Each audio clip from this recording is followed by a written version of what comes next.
हर वो चीज जिसे गिना जा सकता है जरूरी नहीं कि वो मायने रखती हो, और हर वो चीज जो मायने रखती है जरूरी नहीं कि उसे गिना जा सके। और ये विचार आज की हमारी चर्चा पर बिल्कुल सटीक बैठता है। नमस्कार, और इस विस्तृत विश्लेषण में आपका स्वागत है।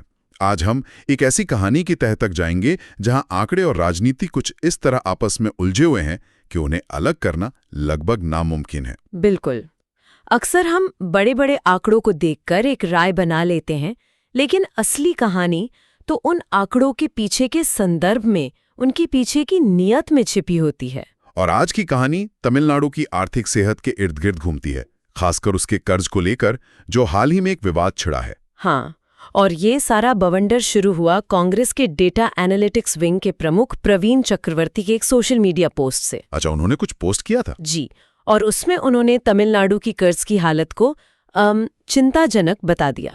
आज हमारा मिशन सिर्फ इन आंकड़ों की सच्चाई को समझना नहीं है, बल्कि ये भी जानना है कि इन आर्थिक दावों के पीछे कौन सी राजनीतिक महत्वाकांक्षाएं हैं, गठबंधन की क्या मजबूरियां हैं। और ये पूरी बातचीत द इंडियन एक्सप्रेस में छपे एक लेख पर आधारित है। खास तौर पर जो लोग यूपीएससी की तैयारी कर रहे हैं उनके लिए ये एक बहुत ही दिलचस्प केस स्टडी हो सकती है। सही बात है कि कैसे अर्थव्यवस्था के आंकड़े राजनीति के मैदान में एक हथियार की तरह इस्तेमाल होते हैं।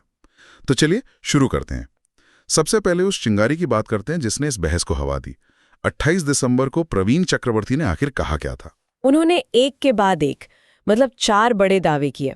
पहला और सबसे चौंकाने वाला दावा था कि तमिलनाडु पर सभी राज्यों में सबसे ज्यादा बकाया कर्ज है। एक मिनट, सबसे ज्यादा पूरे देश में, निरपेक्ष आंकड़ों में? जी, एब्सोल्यूट फिगर्स में। उनका कहना था कि तमिलनाडु सबसे ऊपर है। ये तो अपने आप में एक बहुत बड़ी हेडलाइन है। एक आम नागरिक तो यही सोचेगा कि भाई हमारा राज्य सबसे ज्यादा कर्ज में डूबा हुआ है। बिल्कुल, और यही पहली प्रतिक्रिया होती है। लेकिन वो यही नहीं रुके, उन्होंने एक तुलना भी की।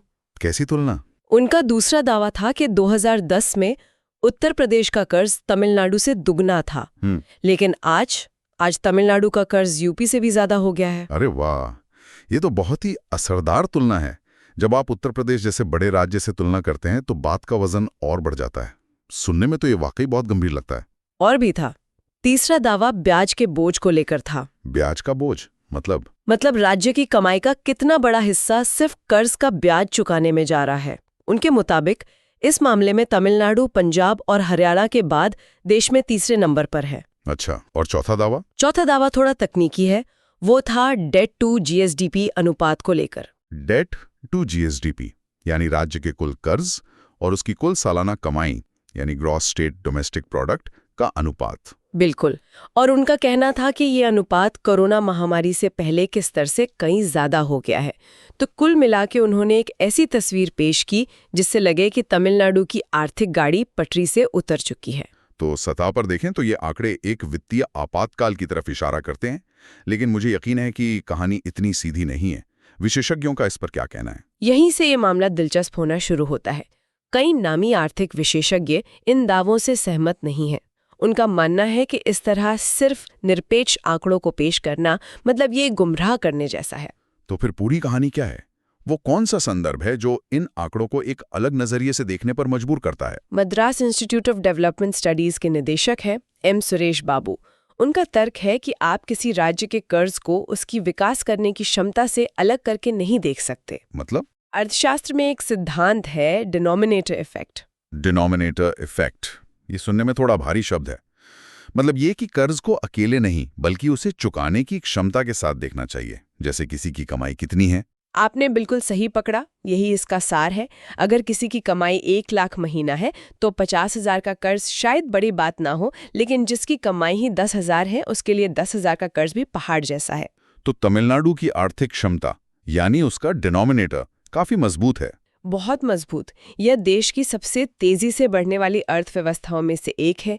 यहाँ एक मजबूत मैन्युफैक्चरिंग सेक्टर है, विविध सेवा क्षेत्र है और शहरीकरण का स्तर बहुत ऊंचा है। ये सारे कारक राज्य को कर्ज चुकाने की ताकत देते हैं। तो मतलब ये कि तमिलनाडु एक हाई अर्निंग राज्य है, इसलिए वो हाई डेट यानी ज्यादा कर्ज को भी संभाल सकता है। लेकिन क्या इसकी कोई सीमा नहीं है? नहीं, सीमा तो है। राज्यों के लिए एक वित्तीय अनुशासन का कानून है, FRBM एक्ट। FRBM, ये fiscal responsibility and budget management act की बात कर रहे हैं आप? जी, ये कानून सीमाएं तय करता है कि कोई राज्य अपनी कमाई के मुकाबले कितना कर्ज ले सकता है या कितना वित्तीय घाटा रख सकता है। और विशेषज्ञ बताते हैं कि इन सब मुश्किलों के बावजूद तमिलनाडु ज्यादातर समय इन एफआरबीएम की सीमाओं के अंदर ही रहा है। अच्छा, तो अर्थशास्त्रियों की नज़र से देखें तो ये मामला खतरे के निशान से नीचे लगता है। लेकिन राजनीति में आंकड़े कभी सिर्फ आंकड़े नहीं होते, और यहीं से इस कहानी का सबसे दिलचस्प हिस्सा शुरू होता है ना? बिल्कुल सही। ये विवाद कभी सिर्फ अर्थशास्त्र को लेकर था ही नहीं। इसके तार सीधे सीधे तमिलनाडु में कांग्रेस और उसकी सहयोगी पार्टी डीएमके से जुड़े हैं। अच्छा, तो इन दोनों के बीच सब ठीक नहीं है? देखिए, वो सालों से सहयोगी हैं, लेकिन इस सहयोग की प्रकृति को समझना जरूरी है। 1967 के बाद से कांग्रेस कभी अपने दम पर तमिलनाडु में सत्ता में वापस नहीं आ पाई। वो हमेशा से डीएमके या एआईएडीएमके के साथ गठबंधन में एक जूनियर पार्टनर की भूमिका में रही है। तो दशकों तक छोटे भाई की भूमिका निभाने से पार्टी के अंदर अब बेचैनी बढ़ रही है। उन्हें लग रहा है कि वो अपनी पहचान खो रहे हैं। एकदम। पार्टी के भीतर एक बड़ा और प्रभावशाली धड़ा है, जिसे लगता है कि इस तरह डीएमके के पीछे चलने से कांग्रेस राज्य में अप्रासंगिक होती जा रही है। 2026 में विधानसभा चुनाव है और इस धड़े को लगता है कि अगर अभी कुछ नहीं किया तो बहुत देर हो जाएगी। तो प्रवीण चक्रवर्ती के बयान को इसी बेचैनी के संदर्भ में देखा जाना चाहिए। हाँ, ये सिर्फ एक आर्थिक टिप्पणी नहीं, बल्कि एक राजनीतिक संदेश है। और शायद इसीलिए उनके बयान के ठीक बाद उनकी अभिनेता से नेता बने विजय के साथ मुलाकात की खबरें भी आईं। अच्छा, तो ये एक नए विकल्प की तलाश का संकेत है। अटकलें तो यही लगाई जा रही हैं। ये इस बात का संकेत है कि पार्टी के भीतर कुछ लोग अब डीएमके के साये से बाहर निकलकर एक नया राजनीतिक रास्ता बनाने को तैयार हैं। ये तो बहुत ही दिलचस्प है। तो मतलब कांग्रेस की राज्य इकाई में एक स्पष्ट विभाजन दिख रहा है। हाँ, और ये तब और साफ हो गया जब पूर्व वित्त मंत्री पी चिदम्बरम को बीच में आना पड़ा। उन्होंने क्या कहा? क्या उन्होंने चक्रवर्ती के दावों का समर्थन किया? बिल्कुल नहीं, बल्कि उन्होंने तुरंत इस विवाद को शांत करने की कोशिश की। उन्होंने सार्वजनिक तौर पर डीएमके के नेतृत्व वाले गठबंधन के प्रति कांग्रेस की अटूट प्रतिबद्धता को दोहराया। और चक्रवर्ती के आंकड़ों का जवाब कैसे दिया? एक पूर्व वित्त मंत्री होने के नाते उन्होंने जरूर कोई आर्थिक तर्क दिया होगा। हाँ, और उन्होंने एक बहुत ही महत्वपूर्ण आंकड़ा पेश किया। चिदम्बरम ने सरकारी डेटा का हवाला देते हुए कहा कि तमिलनाडु ने देश में सबसे ज्यादा सांख्यिक विकास दर यानी नॉमिनल ग्रोथ दर्ज की है। नॉमिनल ग्रोथ, इसका आम भाषा में क्या मतलब है? इसका मतलब है वो विकास दर जिसमें महंगाई की दर भी शामिल होती है। चिदम्बरम का तर्क ये था कि अगर किसी राज्य की अर्थव्यवस्था इतनी तेजी से बढ़ रही है तो उसके लिए बढ़ते हुए कर्ज का ब्याज चुकाना कोई बड़ी बात नहीं है। तो एक ही पार्टी के दो बड़े नेता एक दूसरे के तर्कों को सार्वजनिक रूप से काट रहे हैं। एक कह रहा है कि घर में आग लगी है और दूसरा कह रहा है कि सब ठीक है।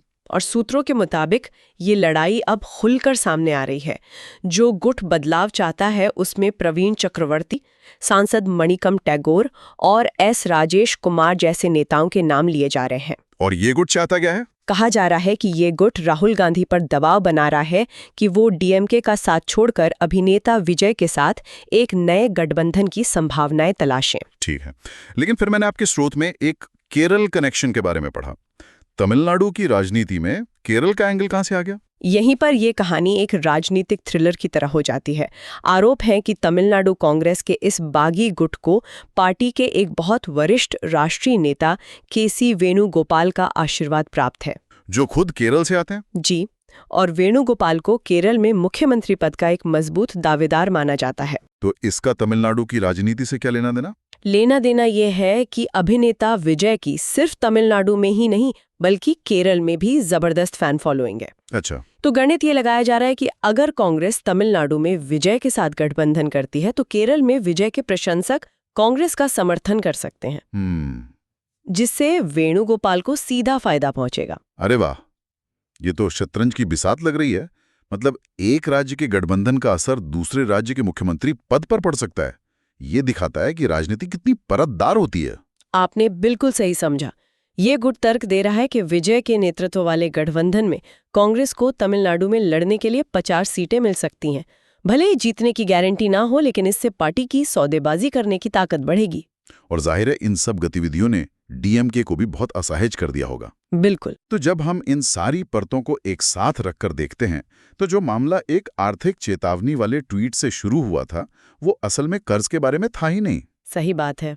ये एक राष्ट्रीय पार्टी की राज्य इकाई के अंदर की असुरक्षा, उसकी भविष्य की रणनीति और अलग-अलग गुटों की महत्वाकांक्षाओं का एक मिला-जुला कॉकटेल है। और जो अभ्यर्थी यूपीएससी की तैयारी कर रहे हैं, उनके लिए यहाँ से सीखने वाली सबसे बड़ी बात यही है। जी, ये एक शानदार केस स्टडी है जो दिखाती है कि आर्थिक संकेतों को संदर्भ से हटाकर कैसे एक राजनीतिक हथियार बनाया जा सकता है। ये जीएस पेपर 2 और जीएस पेपर 3 के जवाबों में एक बेहतरीन उदाहरण बन सकता है। सही कहा। ये दिखाता है कि लोक प्रशासन में फैसले सिर्फ आंकड़ों पर नहीं होते, बल्कि उनके पीछे की राजनीति को समझना भी उतना ही जरूरी है। अगर इस चर्चा ने आपको इन डॉट्स को जोड़ने में मदद की तो कृपया हमें लाइक करें और चैनल को सब्सक्राइब करें। और अगर आपके कोई सवाल या विचार है तो हमें कमेंट्स में ज़रूर बताएं। और जाते जाते एक सवाल आपके लिए छोड़ जाते हैं। ये पूरी कहानी एक बड़ा सवाल खड़ा करती है। जब भी कोई बड़ी राष्ट्रीय पार्टी किसी राज्य में एक मजबूत क्षेत्रीय पार्टी के साथ गठबंधन में छोटे भाई की भूमिका निभाती है, तो क्या इस तरह के आंतरिक तनाव और नए रास्ते तलाशने की कोशिशें होना स्वाभाविक नहीं है? और ये भारत की गठबंधन राजनीति के भविष्य के बारे में हमें क्या बताता है?